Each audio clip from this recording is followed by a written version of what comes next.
ദുൽഖർ സൽമാന്റെ സൂപ്പർ ഹിറ്റായ സിനിമകളെല്ലാം പരിശോധിച്ചാൽ ഈ ചിത്രങ്ങളിലെല്ലാം ഒളിഞ്ഞിരിക്കുന്ന ഒരു കാര്യമുണ്ട്. ചിത്രത്തിന്റെ കഥാപശ്ചാത്തലം വ്യത്യസ്തമാണെങ്കിലും വീട്ടുകാരോടൊക്കെ വീട്ടിൽ നിന്നും ഇറങ്ങിപ്പോകുന്ന ഒരു നായക കഥാപാത്രങ്ങളാണ് ചിത്രങ്ങളിലൊക്കെയും.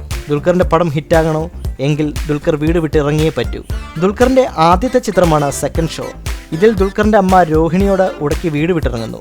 കാശുകാരനാകുന്നു. പടം ഹിറ്റാകുന്നു. ഉസ്താദ് ഹോട്ടലിൽ ദുൽഖർ അച്ഛനായ സിദ്ദീഖിനോടാണ് ഉടക്കുന്നത്. പിന്നീട് വീട് വിട്ടിറങ്ങുന്നു. പടം സൂപ്പർ ഹിറ്റ്. ABCDയിൽ അച്ഛൻ ദുൽഖറിന് പണി കൊടുക്കുന്നു. വീട്ടിൽ നിന്നല്ല, രാജ്യത്തു നിന്ന് തന്നെ പറഞ്ഞയക്കുന്നു. പക്ഷേ ദുൽഖർ പ്രശസ്തനാകുന്നു. അതും ഹിറ്റ്. നീലാകാശം പച്ചക്കടൽ ചുവന്ന ഭൂമി എന്ന ചിത്രത്തിൽ ദുൽഖറിന് മണിപ്പൂരി പെൺകുട്ടിയുടെ പ്രണയം വീട്ടുകാർക്ക് ഇഷ്ടപ്പെട്ടില്ല. പതിവ് പോലെ വീട്ടിൽ നിന്ന് ഉടക്കി ഇറങ്ങിപ്പോകുന്നു. പടം ഹിറ്റ്. ബാംഗ്ലൂർ ഡേയ്സിലാണെങ്കിൽ അച്ഛനും അമ്മയും ശരിയല്ലാത്തതുകൊണ്ട് ദുൽഖർ വീട് വിട്ടിറങ്ങുന്നു. ആ പടവും ബമ്പർ ഹിറ്റ്. വിക്രമാദിത്യനിൽ അമ്മയോടുടക്കി വീട് വിട്ടുപോകുന്നു. ആ പടവും ഹിറ്റ്. 100 Days of Love വീട് വിട്ടിറങ്ങി പ്രേമിച്ച പെണ്ണിനൊപ്പം പോകുന്ന നായകൻ ദുൽഖറിന്റെ മറ്റൊരു ഹിറ്റ് ചിത്രമാണ്. ഇനിയാണ് ട്വിസ്റ്റ്. തീവ്രം എന്ന ചിത്രത്തിൽ ദുൽഖറിന്റെ വീട്ടുകാരെ കാണിച്ചിട്ടില്ല. പട്ടം പോലെ എന്ന ചിത്രത്തിലും ദുൽഖർ വീട്ടുകാരോട് ഉടക്കിയില്ല. സംസാരം ആരോഗ്യത്തിന് ഹാനികരം എന്ന ചിത്രത്തിൽ ദുൽഖറിന് വീട്ടുകാരെയില്ല.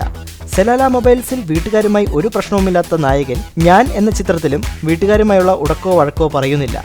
ഈ ചിത്രങ്ങളെല്ലാം ഫ്ലോപ്പല്ലേ?